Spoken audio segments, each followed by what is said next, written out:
pretty hard carry performance by Kasing. I mean, it had an amazing, amazing Alistar game. Yep. They actually had them win the game in the first place. So as weird as it sounds, this is a closer match than I think many people think. It is still probably H2K favored, but it required not only some really strong champions, but some really, really high-level play to even win that game last time. Yeah, Kasing in that game on the Alistar, one of the few supports not messing up the combos in this tournament. Alistar combo got nerfed, and it looked like a small, just, you know, casual nerf right there. It was making it easier as well. Yeah, it looks like it's making it easier, but there's so much muscle memory in that combo for so many of these pros that it's actually incredibly hard to keep landing it. We're in Champs League right now, though, so let's see if Mordekaiser makes it through yet again. Yeah, I'm excited to see what Bangkok Titans do on the blue side here as well, able to get that priority pick in. We'll see what they decide to go for. Rek'Sai is going to be banned away from Lulex, though, first up. The answer is Gangplank, surprisingly enough.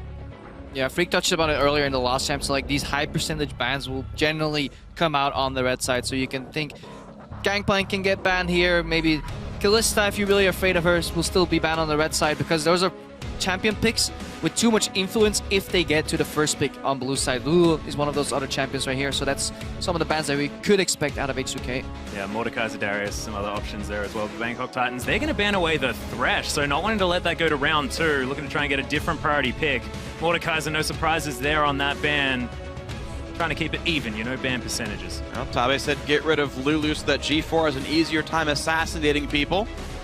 Whereas Ryu would be just fine on the Lulu, actually. Odoamne has actually been the big carry right now. He's actually #2 of all top laners in this tournament in terms of damage share. So setting up Odoamne actually has been reasonably good for H2K, to be honest. Yeah, and speaking about Lulu as well, I mean, it is actually a first pick that the Bangkok Titans can go for. They are going to ban away the bench Kench. They are definitely bottling the axolotl here. This Warlock. Not going to be able to do that. But last ban for H2K. We'll see what they do decide to take away from the Rift. And the Lulu is an option because Warlock, he plays that in the top lane. It's a safe top lane pick as well, and Warlock hasn't necessarily been the strong player on the Bangkok Titans despite being their shot caller. You may as well put him on something that can sit back and just control the lane. Yeah, well, the last game was very close. It did evolve from the way H2K drafted the composition. You could see in the bottom of your screen last time they played full-on assassin pick composition, but they ended up grouping for a lot of fights with it because they had Mordekaiser, so it's quite weird right here. Let's see if H2K get more of a traditional team composition right here, so because they still have a shot, you know, if they win this match right now and they beat EDG later on, they still have a shot of tying EDG, I believe, so that's definitely what they're playing for, so you may see a slightly more conventional by the numbers H2K coming out of here. And that's the thing, when we saw just yesterday, the wildcard team basically tying for 3rd place with Counterlogic Gaming, so the Bangkok Titans can live up to that and tie H2K with 1 win apiece if all goes according to BKT here. H2K definitely, as you were saying, very happy that Edward Gaming had lost the game just to go, because we might see in Game 5 of the day that battle for 2nd place between these two teams. Right now, taking their time with their first round picks on the red side. I mean, coming into the tournament, you would expect here just a generic jungle pick and a Braum support pick for Kasing. This was more in the 5.14 era, so obviously a lot of things have changed. H2K look like they still value Darius here, and Kalista obviously was never picked on red side in 5.14 because she was never open and available on red side, so she's open. Like that. I like to see Kasing play with Kalista usually because he can play even more aggressive, and Hjarnan and Kasing have good synergy when it comes to using Fate's Call, both defensively and aggressively. What's interesting to me, though, is the fact that Gragas didn't get picked up their first round for H2K because of the jungle bans, the Rek'Sai and the Elise both being gone. Gragas is basically next on the list for both these junglers here. I'm not surprised. It obviously go to BKT, but the fact that H2K cared more about the Darius than the Gragas is interesting to me. We have seen Lulex has played some Lee Sin so far, especially against teams that you rate personally weaker, where you think you can find more openings for aggressive ganks and just dash back. He could end up picking up that Lee Sin and have that as an option for more aggression in the early game, more snowballing, get the Darius ahead, get the Kalista ahead, and that could be the approach. Obviously, I think if H2K could, they would have picked all 3 champions at once, but obviously only 2 at a time. And instead, they're just picking multiple knockups here, of course, with G4 being able to play potentially that Yasuo. That is so many opportunities to get that last breath off, but H2K now to answer. And also, you know, just strong picks in themselves. I mean, I think Ryu can blind pick his mid laner expecting a Yasuo matchup. Yeah, now. almost. Realistically, I think that's very, very likely here for him.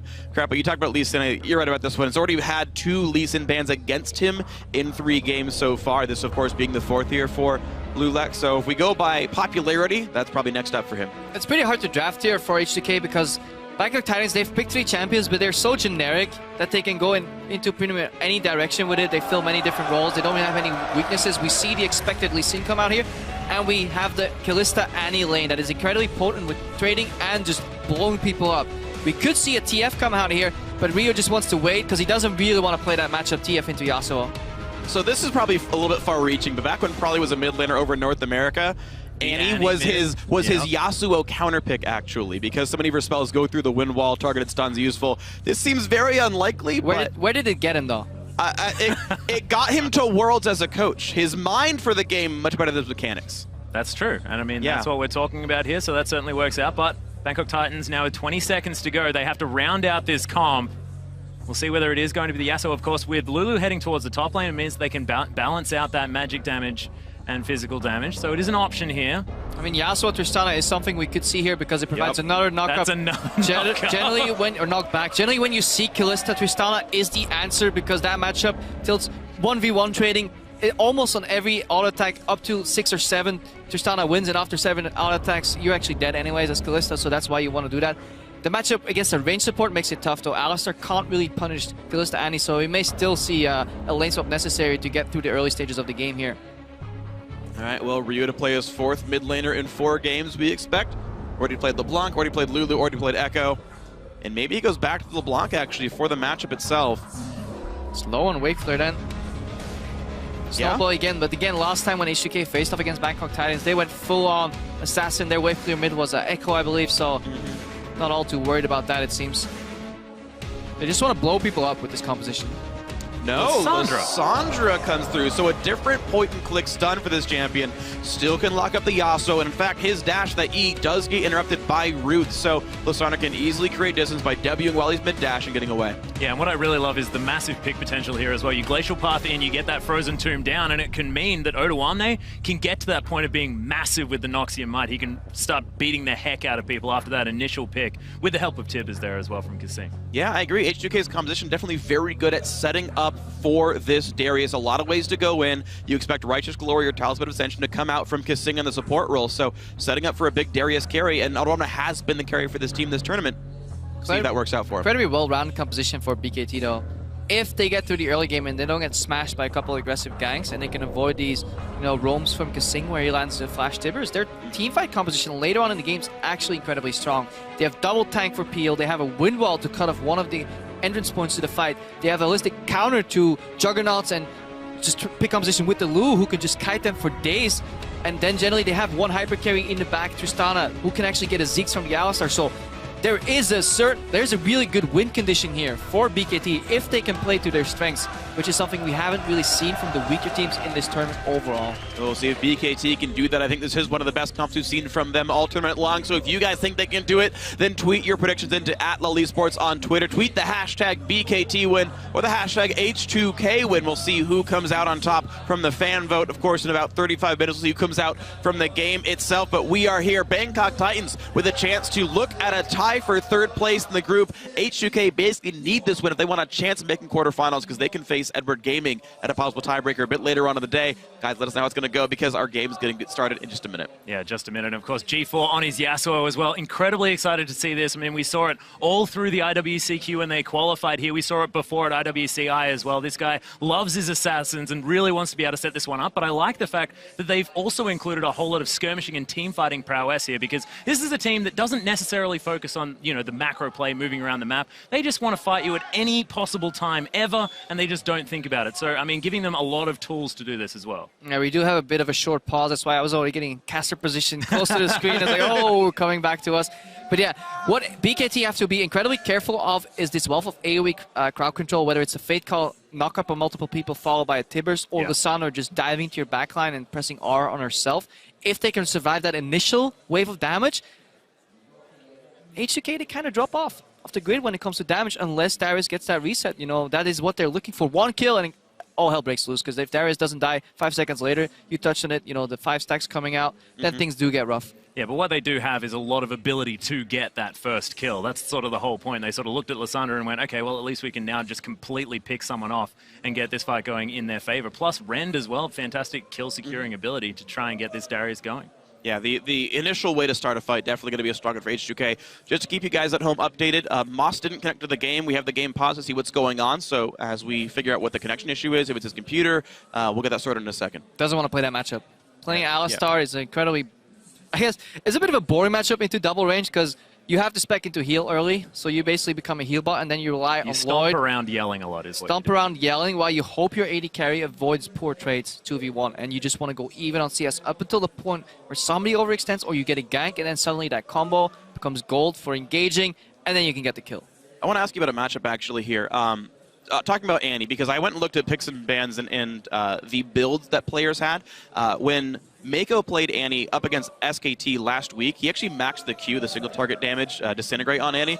Is that actually normal? I thought it was normally W for like more AoE burst. I've always liked playing Annie with Q max because I feel in an entire rotation your Q will come up again and you can do a 1 extra damage spell. But overall, when you look at team fights, the second your W hits 2 people and you want to go for multiple people tibbers, then W kind of trails ahead. I don't think the cooldown shifts on any of the abilities. I think Annie's Q and W are static, so it's only damage. But Q is half the cooldown of a W. So overall, you're more likely on single targets. Q max is better. If you're very confident in yourself and you think, well, I'm going to consistently land multiple man tibbers and Ws, then W max is the better approach. But for short lane trades, if they happen to go as far as 5 seconds, 6 seconds, getting the second Q with more damage in as they walk away could win you those trades. But we've seen this tournament so far, very few bot lane trading, because every time you step forward for a trade, well, you have 2 teleports behind you, and then you learn your lesson. Yeah, I was actually going to mention the 2 teleports as well, because we were talking about Bangkok Titans, the fact that they don't necessarily move around the map quite as well, but now we've got H2K with the double teleport. The fact that now Bangkok Titans, they need to be very careful about where they're moving on the map so that they don't get caught out by what they use to get themselves here in the first place. Yeah, well, it's going to be the thing to watch for. G4 not with the playmaking to get around the map. He's going to be all about the one-on-one with the exhaust in the mid lane. Double TP from H2K, going to be trying to make, again, those aggressive moves all around the map, trying to make things happen with all their engage tools. Yeah, and Ryu is actually just an incredibly smart player when it comes to that. When H2K play triple carry comps into double carry comps, Ryu is actually very smart, and he likes to trade his life to just take out another carry. And if you do that equally, suddenly the game becomes 2 carries versus 1, and it's incredibly hard to just win a fight on a single carry. As we saw one game in the European LCS, Ryu was playing Twisted Fate against SK Gaming, and he would continuously just dive in, take out one guy with him in his grave, drop dead, but that way the fight would propel forward in a manner that Hjarn could continuously clean up untouched in the back. We may see this exactly the same if Ryu plays that way on Lissandra. But the game is unpaused, ladies and gentlemen. We're on to the Rift for the Bangkok Titans taking on H2K. Bangkok Titans looking for some revenge to try and get themselves a win on the board. And meanwhile, H2K looking for their path into the quarterfinals. They win here, and they beat Edward Gaming a couple games later. They have that ability to tie break if all else goes according to seeding. Well, Moss and G4 now hanging out in the river. It's a pretty standard defensive start here. We've seen a lot of teams grouping up, trying to get that deep vision. But this time, everyone's just chilling out, observing the waters at the moment. 30 seconds. They're pretty waters. Yeah, well. Nice waves going through. Exactly. Beautiful. Slightly girls with bears on their back as well. the scenic route of Summoner's Rifts. Slightly losing matchup in the bot lane, as we touched on earlier for Lloyd and Moss, but it's manageable with heals. Whereas Darius kind of gets countered by Lu pretty hard in lane, gets kited, gets denied, range versus melee. So does Nar as well, that is apparently. When you face Bengi, most things are losing matchup. Bengi wins any matchup. So this is why why actually Odoamne is opting into double jungle to get past those rough early few levels. Also, Darius Lee Sin has a pretty decent double jungle overall. H2K initiating lane swap here. And they secure themselves 2 quadrants of the jungle, so no 3-buff shenanigans, anything. They may actually get more if they actually invade here on the enemy. We may see that from Kasing and Hjarnan. I think this is really smart just in general as well from H2K, because it was a weakness that was worked out by a lot of the other IWC teams when the Bangkok Titans were actually getting here, is you do have a little bit of an invade coming through. Warlock does manage to get away, but 007X taking a lot of damage. Ooh, they take one a of the blue pieces That's a taken. big deal. Now G4 winning in the first trade against Ryu, though, so advantages across the map, but I think it's definitely a better one for the HK duo lane to steal part of the blue buff away and really screw this duo jungle. Yeah, you can't afford to start there with no wards defending the jungle entrance. You know, if you've played any scrims, you know that this is a viable strategy. If H2K opt to predict the lane swap or lane swap themselves, this is exactly what they're going to do almost every game. This isn't something new. BKT should have been ready for this. Yeah, this is the weird thing. Like, from all my experience playing competitive games, things like this are very easy to practice against 0 people. I even, like, had a team where we practiced lane swaps in a 5-0 just to get the repetitions down right. So that's honestly very surprising that BKT screwed this one up, but they're behind because of it. Well, it's what Bangkok Titans couldn't do. They couldn't actually work out how to play against a lot of these lane swaps. It was considered their weakness, and then they used double teleport to try and make up for that issue, the fact that they just try and get themselves into a regular laning scenario. But happening this time, and Lulex is just going to come in and say thank you very much. Yeah, Moss did the same thing Kasing did, he just did it later. It's like, oh, support's moving into the enemy jungle instead of sitting in lane. That's a great idea. I'm going to do that too. He moved in, but it's too late. They're behind on the tempo. Probably like stating it whenever you talk to him about lane swap, he says they're behind on the play. And H2K right now, they're ahead on the play because their tower is already melting. The wave will be bounced back for Odoamne, and he will spiral ahead in what initially was a losing matchup. This is really impressive as well by Hjarnan. He's actually saving auto attacks, making sure he's rending the last at everything, just optimizing the amount of damage he has to deal to the minion waves. They're setting up this turret, and looks like they're giving the gold to the AD carry. Mid lane matchup, still a close one. Exhaust used for not much. You can cancel Lissandra's E if you knock her up roughly in the period where you predict her to use her E. So if that knockup came slightly later from G4, Ryu would not be able to proc the second part of his E and then relocate. That means Ryu would have likely had to flash. So that's a matter of not even seconds, just like milliseconds. Where that knockup just came slightly later, G4 could have actually forced a flash there in the mid lane. Maybe that's why he exhausted. Well, Bangkok Titans are going to utilize the fact that Tristana pushes turrets extraordinarily quickly to lock down that turret despite being a little bit late to that party. And both mid laners did head back. Well, actually Ryu, he's made his way back towards the lane now. And Odoamne right now didn't preserve that perfect freeze because he knows he will be matched. When Darius bounces the wave towards himself, he wants to farm that for a while, but if somebody comes in and pushes him under the tower, the benefit of that freeze is actually turned around against you. So now you can see Odoamne starting to push out in the top lane. Then he frees up as a resource as well, and H2K can move him around the map. They actually like diving bot lane with freeing up the resource that is Odoamne. If not, they'll just swap the lanes around and keep him away from that Lu, avoiding that poor matchup, and propelling his farm. Look at it, 16-3. Yes, that can even out, but it'll take time for Warlock. In that time, Odoamne is free to do whatever he wants on the map. And we'll see where he goes. Track it for the next couple of minutes here. Right now, the bot lane matchup already looking good for H2K. You can see they're plus 10 minions right now, and you talk about double range versus a melee support, and you can see how far back Lloyd and Moss have to play. They don't have the tools to win this matchup. Yeah, massive wave being pushed in the bottom too, so pressure everywhere except mid lane here for H2K, and they're using that to just get Lulex in a good position, potentially to make some plays, find the enemy jungle later on. Yeah, a lot of damage coming down there as well as Hjarnan gets a lot of spears into Lloyd. Moss hanging around. They do have G4 cheating towards the bottom side. Actually, there's going to be the pulverizers. Kasing Moss used the flash to get back out. Exhaust down onto Hjarnan. As there's the flame left, and he misses it. The slow goes down, and they're now focusing on this Kalista as Lloyd used spears in him, but not enough. G4 even making his way into the party, but Odoamne's here as well. Is Kasing going to fall down? The heal comes out. Nice flash after the E as G4 is going to have to back away. Headbutt to try and disengage as everyone's here for the bottom lane party.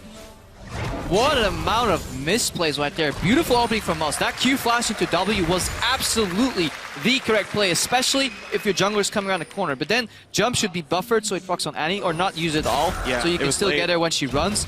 Hjarnan was overextended trying to peel, but he didn't get punished. The fact that 007X misses a body slam flash is an incredibly large misplay. He could have just gone for Hjarnan instead of trying to greed for Kasing. And if you hit Kasing, you kill him, and that's actually a good play, but to get nothing at all for a summoner spell, huge mistake. Well, Lulex is actually, I believe, discovering 007X here, but doesn't look like 007X is going to be in too much trouble. G4 making his way around.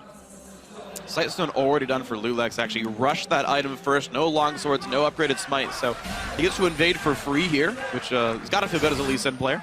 And Lulex very often gets the criticism that he doesn't help his lanes as well. Well, I'm just going to ward for them. Let them help themselves. Hey, it is helping. I mean, he is and if he's just trying to play a farm game against Gragas, it's not a good way to play the matchup. So maybe we'll see more from him, but you can see the attempt at a trade right there. 3 to 4 hit Ren definitely does a lot of damage, and keep in mind there's still a Vamp Scepter on Hjarnan here, so he's going to have an easy time taking trades like this. One thing to be said for Lloyd is the fact that he's now caught back up in that farm, only a couple behind. Yeah. A little more of a wave there for Hjarnan. G4 is still just clearing out this minion wave, and we'll see. He's tied with Ryu. Yeah, how this middle lane works. But yeah, top lane minus 14. The ulti comes across from the Fog of War. G4 really wants this fight. Don't believe he blocked any of the spells with the wind wall, but he was looking for the glacial path there with the wind wall to stop that one from coming out. Yeah, you can even stop her Q if you time it literally perfectly from hitting you. Instead, Ryu just walks away casually. Lose half his health, but he's got some potions to stand back up with, so it shouldn't be too bad. Guessing just misses the stun there. Wanted to tag Lloyd. That would have been a really brutal trade there. Yeah, the entire dynamic of this lane changes at level 6 because Annie can obviously play very aggressively with the threat of Tibbers and Fate's Call being defensively. But Moss can also start fights where he can actually wait for his AD carry to follow up a lot longer because he will have the Alistar ultimate available to him to basically become unkillable, especially since Yarnan and Kasing, when they want to threaten a target, they need to use cooldowns. You will never use a cooldown on an ultimated Alistar, so he can actually just stand there and not take any damage at all for a very large amount of time. Looks like a blue buff steal is going to come through here for H2K as well. Seem to have that one's number.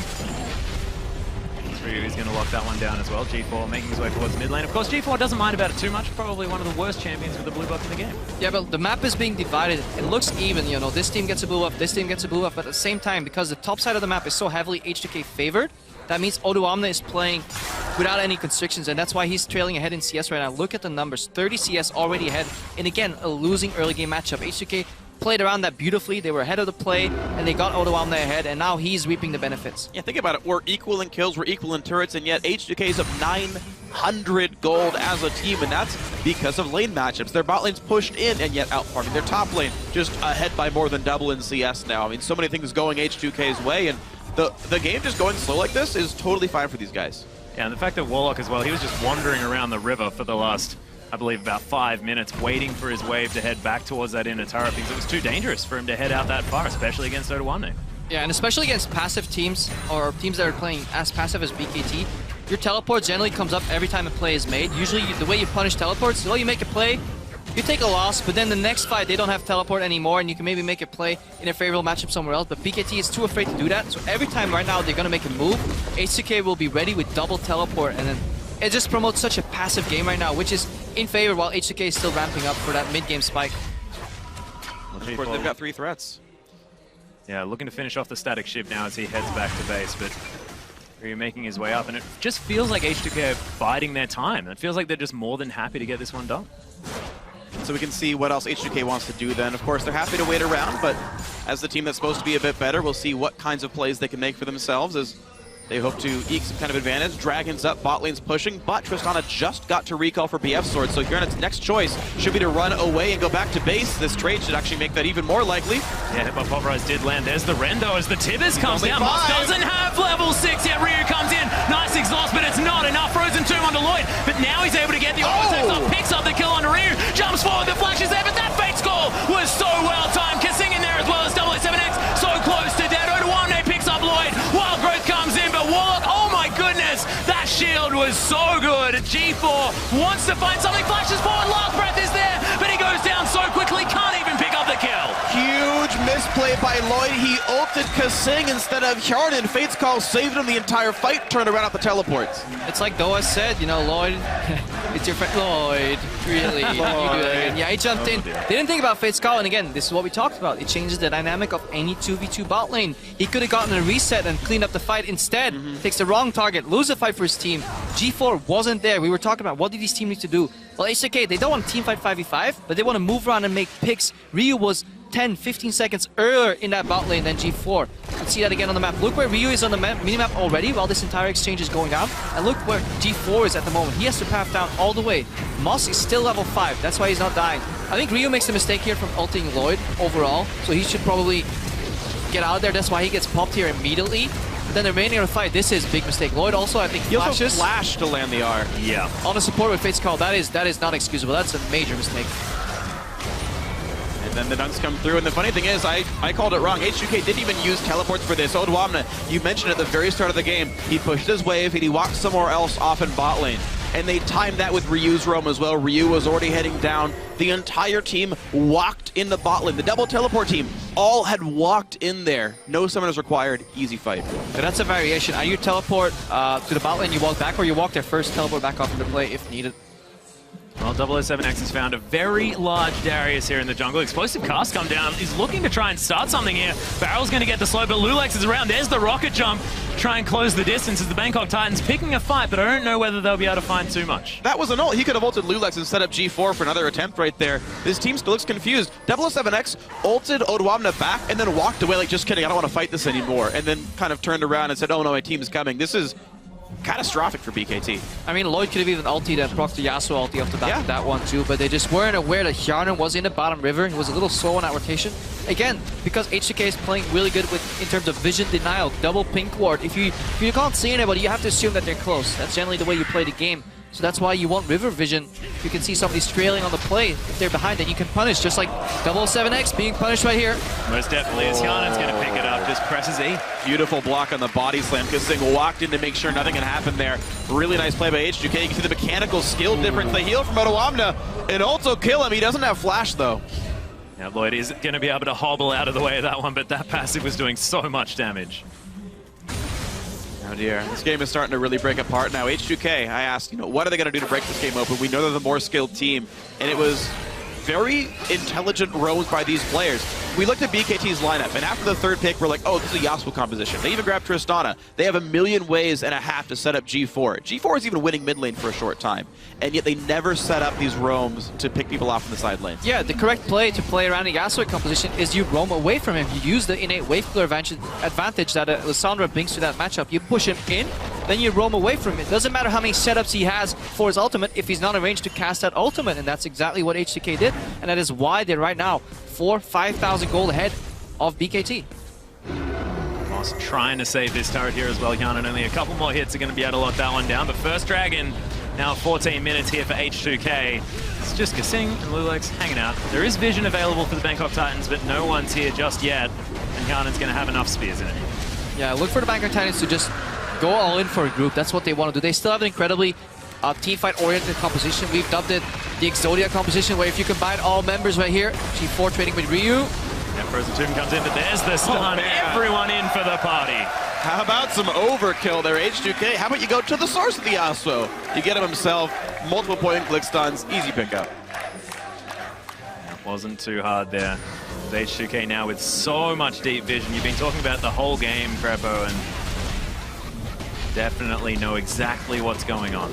Even their sweepers are used in unison there. You saw the smallest of Venn diagrams there. The circles barely touched, making sure that little section of the jungle had no wards in it to make sure these roams are going to continue to be safe. There's a pink ward as well, so that entire strip, that normal path you take to and from mid lane and that left side of the map, unobstructed by vision, they can keep using that until BKT rewards it as they do now. Yeah, Odwamna has always had the support of either a player or multiple wards near him to make sure that he can push in his melee versus range matchup, and then just get the control and then leave. That's the way H2K have been playing, mostly because Hjarnan and Kasing, they've played with less resources but still trade out ahead because they were just a superior duo bot lane overall here. So H2K individually outclassing, but also in terms of approach to this game, just a step ahead of Bangkok Titans the entirety of the game. Kissing now with distortion boots as well, so a roughly 4-minute cooldown on flash now means, again, more plays can be made. The game is opening up so quickly. The next 5 minutes probably going to be very explosive, with H2K earning a lot of their gold very soon. I'm actually looking for something here in the mid lane as G4 is getting a lot of attention. Of course, this guy does tend to be the carry for the team, but does like to split push, make himself a nuisance on the side lanes, but at the moment still just hanging around here in mid, and Kasing is the scariest little girl I've ever seen. Have you seen The Ring? No, that's definitely too scary for it. I mean, if you compare the visions right now from H2K against Bangkok Titans, it is the complete opposite. H2K have a wealth of deep wards in the enemy jungle. The only really ward that trails ahead of the river is one ward around Scuttle Crab here from Bangkok Titans that sees Dragon. That's all they have. All their other wards are so far in their own jungle. So they're playing on a third of the map, and H2K, they're playing on the remaining 2/3, and they can map out exactly where you are. And H2K, if they avoid the one way for Bangkok Titans to win this game, which is allow them to group, they can simply just tear them apart left to right, split push, and then collapse when a pick. That's the way they usually play. Push out side lanes, force somebody to defend rather, and then collapse on one of the side lanes or just pincer mid. They do it really well over in Europe, usually when they play, and I don't think Bangkok Titans are ready to counter such a play. And Lloyd's getting completely zoned off. There's the flash forward. Flash a little bit late there from Lloyd as the kick lands as well. He smited the creep.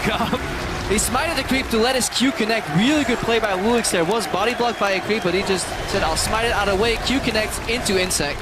And the stuns were layered beautifully enough. Ryu with the long range ulti walked forward to the W so that Lulix could walk to ult him instead of having to insec or to flash to make the kick happen. So a lot of things going right there for H2K. And you're just seeing the difference in the mechanical skill and coordination of these two teams. BKT, we knew were outclassed, but even just showing the examples of the high level of skill of the H2K players is nice to see. And this Lissandra definitely looking okay as well. Another unique mid lane pickup. No, we actually saw Kami play it. Oh, that's I a good believe. point. That is a good point. I believe he's actually the PTL question winner. Yeah, Pain Kami, I believe, was the first player in Week 2 to pick a new champion. With mid lane Lissandra sending who voted that one. Congrats to the Hall of Fame. Lulix knocked around, but only one man gets ulted, and that's the guy with Fate's call on him. Nothing picked up. Odwamna soloing the front line. Ryu pushed back, but does it really matter? G4 caught up, and down goes Yasuo. Down goes 007. 3 already. Warlock's bleeding to death, and Lulix can't quite land the Q. But now this poor Alistair going to be hunted for his meat. H2K wants a burger. Oh, the apprehend not quite there. Moss just trampling his way away, doing his very best to get out. But yeah, aggressive body slam there from 007X. Kasing here finishing off Warlock with Ryu, adding insult to injury.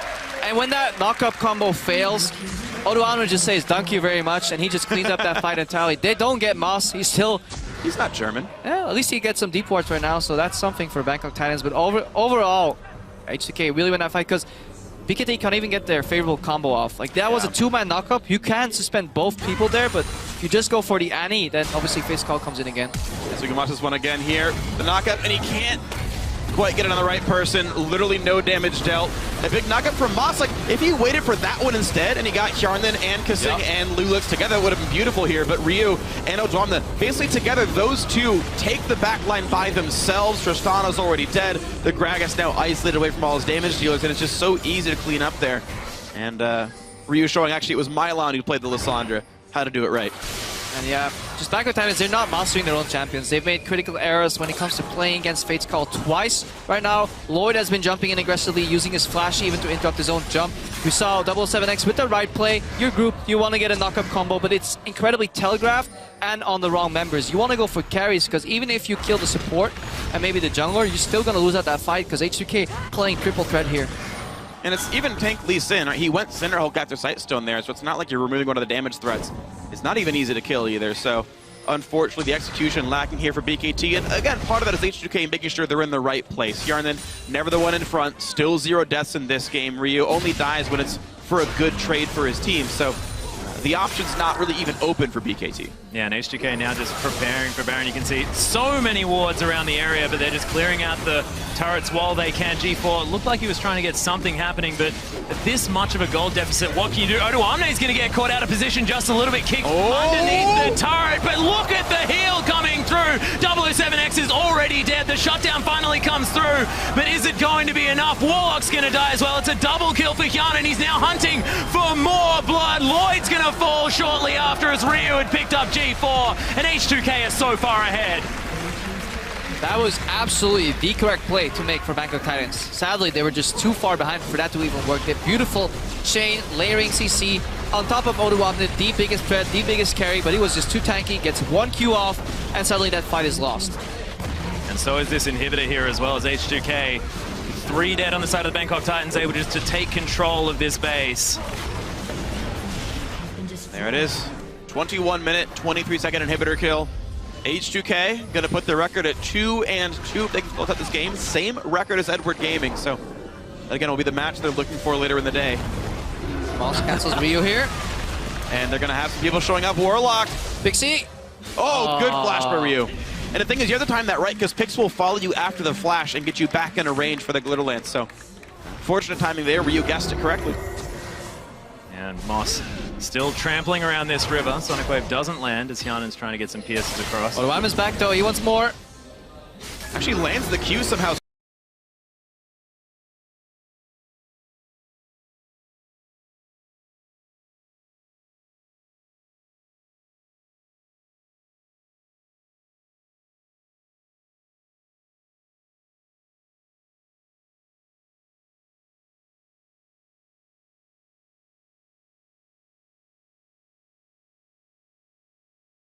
range. Can't get enough burst there. Loy's just too far behind. Hjarn then takes a crit to the face, but who really cares? Ren's going to take him out. Hjarn is dominating 6-0-7.